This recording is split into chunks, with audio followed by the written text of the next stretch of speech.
Ketika kita membaca Perjanjian Lama, terutama kitab Kejadian dan Keluaran, maka satu nama daerah yang sering muncul ialah Kanaan. Tanah yang secara geografis membentang dari Suriah Selatan di utara ke batasan semenanjung Sinai di selatan, dan dari Laut Mediterania di barat hingga lembah Sungai Yordan di timur ini disebut sebagai tanah terjanji bagi bangsa Israel. Tak lain tak bukan, maksudnya ialah tanah yang dijanjikan Allah sendiri kepada leluhur bangsa Israel, yaitu Bapa Abraham. Tetapi kita juga perlu ingat bahwa tanah ini tidak sepenuhnya kosong.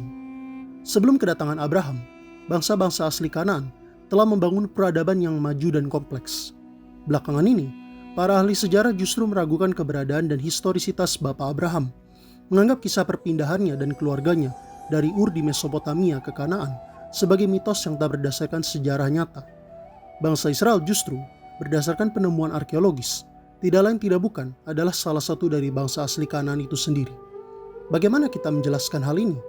Apakah bangsa-bangsa asli Kanaan adalah saudara atau orang asing bagi bangsa Israel, atau sebaliknya?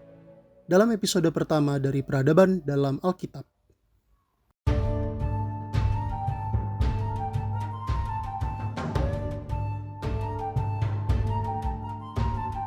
Alkitab Perjanjian Lama memberikan gambaran yang campur aduk mengenai bangsa-bangsa asli Kanaan. Terkadang ada beberapa dari mereka yang digambarkan baik, seperti misalnya Raja Melkisedek dari Salem atau Raja Hiram dari Tirus. Namun sebagian besar penggambaran bangsa asli Kanaan bernada buruk, terutama karena mereka menyembah dewa-dewi berhala, sedangkan bangsa Israel menyembah Tuhan Allah yang benar dan hidup. Bangsa asli Kanaan juga digambarkan selalu berupaya untuk berlaku buruk atau bahkan melenyapkan bangsa Israel. Reputasi buruk di Alkitab ini tentu saja masuk akal jika kita mempertimbangkan bahwa Perjanjian Lama ditulis dan muncul dari konteks bangsa Israel sendiri, dan tentu saja memuat mitos dan bias pandangan bangsa Israel sendiri. Namun hal itu tidak berarti bahwa penggambaran tersebut sama sekali tidak akurat. Untuk mengerti konteks sejarah, sosial, dan kemasyarakatan waktu itu, kita harus pertama-tama mengidentifikasi dahulu siapa yang disebut sebagai bangsa asli Kanaan. Perlu dicatat bahwa pada hari ini, kita akan membahas overview secara umum terlebih dahulu mengenai bangsa-bangsa asli Kanaan. Terdapat banyak etnis dan suku bangsa di daerah ini, yang tentu saja akan terlalu panjang bila kita bahas satu persatu. Oleh sebab itu, kita akan berfokus pada Kanaan secara keseluruhan dan para penghuni aslinya, serta dinamika sosial, politik, ekonomi, dan religius yang mewarnainya, serta tentu saja relasi dan pandangan bangsa Israel dengan bangsa-bangsa asli Kanaan dan sebaliknya, terutama dalam konteks bangsa terpilih dan narasi Perjanjian Lama. Orang-orang Kanaan disebutkan dalam Alkitab sebagai keturunan dari seorang tokoh bernama Kanaan, putra dari Ham yang adalah putra dari Nuh yang membangun bahtera kala air bah. Kelak, putra-putra Kanaan akan mendiami wilayah yang bernama sama. Daerah ini sekarang kurang lebih mencakup teritori negara Palestina, Israel, Yordania, dan tergantung beberapa definisi, Lebanon dan Suriah bagian selatan. Bukti genetika yang ditemukan pada 2017 menunjukkan bahwa bangsa asli Kanaan terdiri dari campuran antara penduduk lokal dan pendatang sekitar lebih dari 10.000 tahun yang lalu. Secara historis, penduduk asli Kanaan tidak terdiri dari satu suku bangsa, melainkan banyak etnis dengan tradisi dan struktur kemasyarakatan mereka masing-masing. Di utara yang mencakup pesisir negara Lebanon sekarang, bangsa Fonisia mendirikan kota-kota sentra perdagangan yang makmur seperti Tirus, Sidon, dan Jubail atau Biblos. Bangsa Fonisia tidak pernah mendirikan kerajaan yang bersatu seperti bangsa asli Kanaan lainnya, melainkan setiap kota diperintah oleh raja-rajanya masing-masing dan kerap kali berperang satu sama lain. Di daerah timur yang mencakup wilayah Suriah Selatan dan daerah barat negara Yordania sekarang, terdapat 4 kerajaan utama yang berdiri. Kerajaan Aram Damaskus yang mendiami dataran tinggi Suriah dihuni oleh bangsa Aram yang berkerabat dekat dengan bangsa Assyria jauh di timur di Mesopotamia hulu. Di selatannya, ada kerajaan bangsa Amon, yang ibu kotanya terletak di lokasi Aman, ibu kota negara Yordania sekarang. Di Yordania Tengah, terdapat kerajaan bangsa Moab yang beribu kotakan di Dibon, dan sekaligus menjadi salah satu bangsa Kanaan terkenal lainnya di Perjanjian Lama. Di selatannya lagi, terdapat kerajaan bangsa Edom, yang mendiami daerah negara Yordania Selatan dan Israel Selatan. Kehidupan di daerah Kanaan kuno dibentuk terutama oleh 2 faktor yang saling berkesinambungan, letak geografis dan iklim dari wilayah tersebut.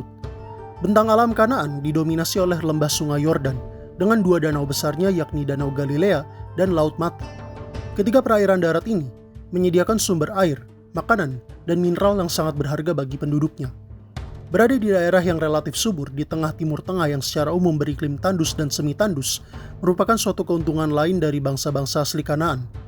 Kota-kota dan pemukiman dibangun di dekat sumber air yang strategis, seringkali di atas bukit-bukit sebagai bentuk pertahanan lainnya melawan invasi bangsa luar.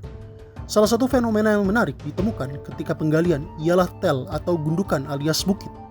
Ketika sebuah kota diruntuhkan oleh berbagai sebab, entah wabah, bencana, atau serangan luar, bangsa-bangsa asli Kanaan akan membangun kembali kota mereka di atas reruntuhan yang sama. Sehingga, gundukan yang menyerupai bukit tersebut terdiri dari berbagai lapisan yang merupakan masing-masing dari inkarnasi kota yang bernama sama. Setiap lapisan yang ada di bawah berumur lebih tua daripada lapisan yang ada di atas. Lokasi yang sama ditempati oleh kota-kota yang meskipun secara struktur dan periodisasi berbeda, tetapi masih bernama sama dan dianggap kota yang sama selama ribuan tahun.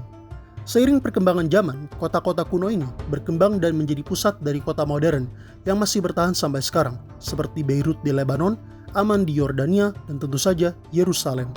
Dan meskipun fenomena ini tidak hanya terbatas di daerah Kanaan atau Timur Tengah saja, fakta bahwa Kanaan dan Timur Tengah secara keseluruhan merupakan salah satu daerah hunian manusia paling tua di dunia, berarti bahwa fenomena tel menjadi salah satu fenomena yang paling diasosiasikan dengan daerah ini. Pola hidup masyarakat Kanaan bergantung sebagian besar pada pertanian dan peternakan. Para ahli menyimpulkan hal ini berdasarkan bukti temuan arkeologis, baik dari peninggalan perabotan rumah tangga dan sisa-sisa makanan, maupun dari peninggalan bercorak religius masyarakat Kanaan sendiri. Di situs Tel Basra dan Tel Mikne yang terletak di Israel Selatan misalnya, telah ditemukan bekas bangunan kuno yang diduga berfungsi sebagai gudang atau lumbung tempat penyimpanan gandum dan jelai, yang adalah makanan pokok dari bangsa asli Kanaan. Sementara itu, dewa-dewi utama bangsa asli Kanaan sebagian besar berhubungan dalam satu cara dan lainnya dengan kesuburan dan cuaca, yang tentu saja berhubungan erat dengan pola hidup bertani dan beternak. Alkitab sendiri seringkali mengasosiasikan dewa-dewa tertentu dengan kelompok etnis spesifik dari bangsa-bangsa asli Kanaan, seperti misalnya Kamos yang disebut sebagai dewanya bangsa Moab.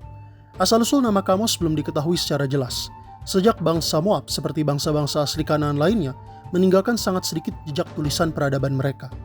Beberapa hipotesis berteori bahwa namanya berasal dari salah satu gelar Nergal, dewa asal Mesopotamia yang berarti banteng atau sapi jantan, meskipun Kamos nampaknya lebih sering diasosiasikan dengan peperangan dan kemenangan militer oleh bangsa Moab sendiri, atau Dagon yang dalam Alkitab disebut sebagai dewanya bangsa Filistin, tetapi hal ini kemudian diragukan oleh para sejarawan belakangan ini. Sebab, peninggalan yang mengindikasikan pemujaan Dagon justru ditemukan sebagian besar dari Ras Shamra di Suriah Utara, yang pada zaman kuno merupakan lokasi kota Ugarit, di mana para arkeolog juga menemukan bukti tertulis tertua bahasa Semitik. Namun beberapa dewa dipuja oleh sebagian besar jika tidak semua bangsa asli Kanaan melintasi perbedaan etnis dan suku, seperti contohnya Baal Hadad, yang aslinya bernama Hadad, tetapi kemudian diberi gelar Baal yang berarti tuan dan dipuja sebagai dewa badai dan hujan oleh bangsa-bangsa asli Kanaan. Bukti pemujaan atas Baal Hadad paling penting ditemukan dalam teks-teks Ugarit kuno. Namun, reruntuhan kuil di kota-kota lain mengindikasikan bahwa Hadad juga dipuja di seluruh Kanaan, terutama di kota-kota besar seperti Tirus, Sidon, dan Hazor, bahkan diadopsi oleh bangsa Amori dan dibawa ke Mesopotamia di mana ia juga kemudian dipuja. Beberapa ahli berpendapat bahwa Hadad kemungkinan besar adalah dewa Baal yang sering disebutkan dalam Alkitab dan digambarkan dengan reputasi buruk sebagai menyesatkan orang Israel dari memuja Tuhan Allah yang benar. Terdapat juga dewa-dewa lain yang memang disebutkan di dalam Alkitab, tetapi bukti arkeologisnya jarang atau sering tidak cukup untuk memverifikasi secara independen narasi Alkitabiah tersebut, seperti misalnya Milkom yang disebut sebagai dewa bangsa Amon.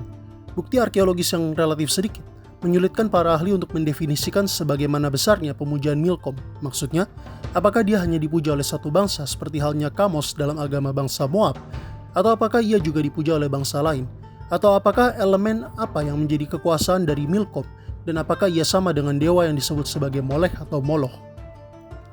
Fitur lainnya dari agama bangsa asli Kanaan ialah keberadaan situs-situs pemujaan, baik dalam kuil bangunan tertutup atau altar, dan tiang terbuka di bukit-bukit. Dalam kitab Hakim-Hakim misalnya, Tuhan memerintahkan Gideon, yang kemudian akan dikenal karena kemenangannya terhadap pasukan bangsa Midian dengan berpasukan hanya 300 prajurit, untuk menghancurkan altar dan tiang Asyera ayahnya, dan sebagai gantinya, membangun altar untuk menyembah Tuhan Allah Israel. Bukti-bukti arkeologis yang ada menunjukkan bahwa pemujaan para dewa bukan sebuah privilase khusus bagi kaum elit atau penghuni kota saja. Hampir semua situs hunian Kanaan, baik besar maupun kecil, kota atau desa, punya semacam tempat pemujaan, terutama dalam bentuk kuil dan altar luar ruangan. Ritual pemujaan utama yang dilakukan sepertinya dalam bentuk persembahan kurban, terutama hewan. Meskipun Alkitab juga menyebutkan yang menjadi kontroversi, pengorbanan manusia, khususnya oleh bangsa Moab untuk dewa Kamos mereka. Tetapi bukti arkeologisnya sangat terbatas, sehingga para ahli tidak bisa berpendapat secara definitif tentang hal ini. Namun demikian, bangsa-bangsa asli Kanaan tidak hidup dalam hidup mereka sendiri atau dunia mereka sendiri secara terisolasi. Mereka secara aktif berdagang dan berinteraksi dengan bangsa-bangsa di sekitar mereka. Kehidupan politik Kanaan pada era zaman perunggu diwarnai oleh dominasi Mesir atas raja-raja asli Kanaan. Keterlibatan Mesir atas politik Kanaan dimulai pada masa pemerintahan Firaun Thutmose ke-1 yang berkuasa kurang lebih antara 1506 sebelum Masehi hingga 1493 sebelum Masehi. Namun, barulah pada masa pemerintahan cucunya, yakni Thutmose III, antara 1479 sebelum Masehi hingga 1425 sebelum Masehi, kerajaan Mesir baru berhasil membangun dominasi strategis yang stabil dan efektif di daerah Kanaan, terutama sesudah kemenangan sang Firaun atas koalisi negara-negara kota Kanaan yang memberontak dalam pertempuran Megiddo pada 1457 sebelum Masehi. Mesir memang tidak memerintah Kanaan secara langsung seperti provinsi dalam negeri lainnya, melainkan para raja pribumi Kanaan dibiarkan berkuasa dengan syarat mengakui tunduk pada para Firaun dengan mengirimkan upeti dan pasukan untuk kampanye militer Mesir. Dan di daerah Kanaan, kekuasaan para Firaun terutama hadir dalam rupa para pembesar dan pejabat yang ditunjuk pemerintah kerajaan Mesir untuk mengawasi para penguasa asli daerah itu. Dominasi Mesir ini tidak hanya menguntungkan satu arah. Para raja Kanaan juga dikuntungkan karena mereka dapat meminta perlindungan kerajaan Mesir yang lebih kuat apabila diserang oleh bangsa luar, atau setidaknya membuat calon penyerang mereka berpikir dua kali untuk melakukannya. Walaupun kenyataannya tidak selalu seindah teorinya, salah satu bukti tertulis utama lainnya seputar kehidupan masyarakat Kanaan, terutama menjelang era akhir zaman perunggu, ialah catatan Mesir, khususnya kumpulan surat-surat Amarna. Firaun Mesir yang berkuasa saat itu adalah Firaun Akhenaten, yang sebelumnya bernama Amenhotep keempat, tetapi kemudian mengganti namanya menjadi Akhenaten untuk menghormati dewa pribadinya, yakni Aten. Setelah menjadikan pemujaan Aten sebagai agama negara resmi Mesir, Firaun Akhenaten memindahkan ibu kota Mesir dari Waset atau Thebes ke kota baru yang didirikannya, yakni Akhetaten, yang sekarang dikenal sebagai Tel El Amarna. Pemujaan Akhenaten atas dewa baru ini kemudian berkembang menjadi obsesi yang membuatnya melalaikan urusan negara, terutama dalam hal melindungi kerajaan-kerajaan bawahannya di Kanaan. Surat-surat Amarna yang berisikan pertukaran diplomasi antara Mesir dan kerajaan-kerajaan lain, termasuk dengan Babilonia dan Kekaisaran Het di utara, juga memuat pesan dan keluhan para raja Kanaan terhadap apa yang mereka anggap sebagai ketidakpedulian kerajaan Mesir atas keadaan mereka. Surat-surat ini penting sebagai sumber informasi atas kondisi politik dan militer kerajaan-kerajaan di daerah Kanaan pada masa itu. Kerajaan-kerajaan kecil di Kanaan, meskipun berada di bawah dominasi Mesir, tapi masih sering berkonflik dan berperang satu sama lain. Seperti misalnya, antara Raja bangsa Amuru, kelompok suku dari bangsa Amori, Abdi Ashirta, yang berkonflik dengan Raja Jubail atau Biblos, Ribhada, dan Ribhada sendiri yang mengeluhkan serangan dari bangsa Mitanni di timur. Berada di bawah dominasi Mesir juga mempengaruhi Kanaan secara budaya dan kepercayaan. Beberapa bukti arkeologis yang ada diinterpretasikan para ahli sebagai pengaruh Mesir atas budaya dan agama bangsa Kanaan, seperti keberadaan perhiasan bercorak Mesir di daerah itu, atau elemen-elemen Mesir dalam patung tanah liat kecil kerajinan tangan Kanaan. Salah satu dewi Mesir yang dalam satu cara dan lainnya sepertinya diadopsi oleh sebagian bangsa Kanaan ialah Dewi Hathor, yang salah satu perannya ialah sebagai dewi kesuburan. Beberapa patung wanita kecil menggambarkan mereka dengan gaya rambut yang mirip dengan Hathor. Sementara itu, di lembah Timna sendiri, yang terdapat sebuah bekas kamp para penambang Mesir, ditemukan sebuah kuil yang diduga didedikasikan untuk pemujaan Dewi Hathor. Dominasi politik langsung Mesir di Kanaan baru akan berakhir seiring dengan melemahnya kerajaan baru Mesir, dengan kehancuran zaman perunggu akhir pada abad ke-12 sebelum Masehi dan dimulainya periode menengah ketiga Mesir pada abad ke-11 sebelum Masehi.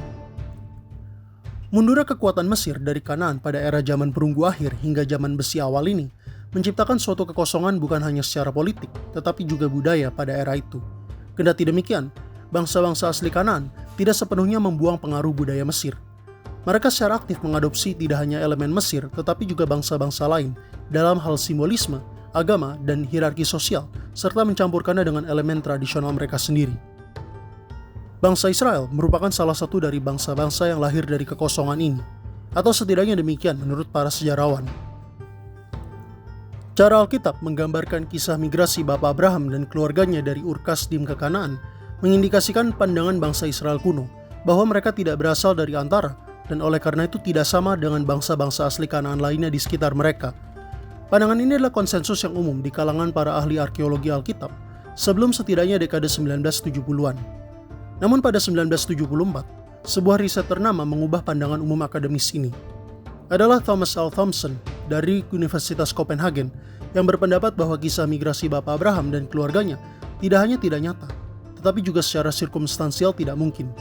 Kondisi yang digambarkan lebih cocok dengan realita pada era zaman besi yang lebih belakangan ketimbang zaman perunggu awal yang sampai saat itu dipercaya sebagai zamannya Bapa Abraham. Sementara itu, arkeologi pada zaman besi sendiri mengindikasikan bahwa penduduk yang menghuni daerah Israel sekarang, siapapun itu mereka, telah mengembangkan peradaban yang kompleks dan maju, dan oleh karena itu, tidak sedang berada di tahap pendirian awal mereka. Jadi, jika bukan sejarah, bagaimana jadinya kita bisa memaknai kisah Abraham?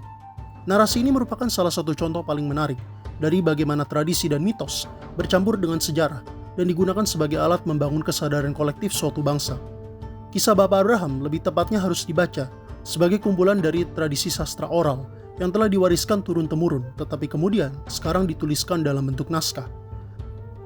Tujuannya juga bukan untuk menggambarkan sejarah nyata sendiri secara akurat historis, tetapi sebagai cerminan bagaimana bangsa Israel melihat relasi mereka yang spesial sebagai satu-satunya bangsa penyembah Tuhan Allah yang Maha Esa dibandingkan dengan tetangga sekitar mereka yang seperti yang sudah kita bahas tadi menyembah banyak dewa-dewi mereka. Hal ini pun didukung dengan bukti arkeologis dan kebahasaan. Analisis dari gaya tembikar dan bangunan serta pola hidup yang ditinggalkan masyarakat Israel pada era itu menunjukkan bahwa mereka tidak lain tidak bukan adalah salah satu dari bangsa asli Kanaan itu sendiri. Dalam kata lain, mereka tidak sepenuhnya asing, melainkan berkerabat dengan bangsa Moab, Edom, Amon, dan Funisia yang menghuni daerah itu. Walaupun bangsa-bangsa asli Kanaan sangat sedikit meninggalkan bukti tertulis, para ahli bahasa dapat menentukan klasifikasi dari bahasa-bahasa yang dipertuturkan mereka dari apa yang sedikit tertinggal. Bahasa bangsa Moab, Amon, Edom, dan Funisia semua termasuk dalam rumpun bahasa Semitik Kanaan. Dalam rumpun bahasa ini juga termasuk bahasa Ibrani, yang tentu saja dipertuturkan bangsa Israel, dan menjadi satu-satunya anggota rumpun Semitik Kanaan yang masih dipertuturkan sampai hari ini. Mereka juga berkerabat, termasuk dalam subcabang yang lebih besar, yaitu Semitik Barat Laut, membuat mereka berkerabat dengan bahasa Aram, yang di kemudian hari akan dikenal sebagai salah satunya sebagai lingua franca Timur Tengah di bawah pengaruh Kekaisaran Asyur dan dipercaya sebagai bahasa ibu Tuhan Yesus sendiri. Semua kecuali bangsa Filistin, yang menurut beberapa penelitian akhir-akhir ini terindikasi memiliki asal-usul bukan dari Kanaan sendiri. Melalui analisa gaya tembikar dan DNA dari kerangka peninggalan orang Filistin, asal-usul mereka yang paling mungkin ialah di daerah Laut Aegea, yang membuat para ahli menduga bahwa bangsa Filistin punya darah Eropa sebagai keturunan dari bangsa Yunani Mikine.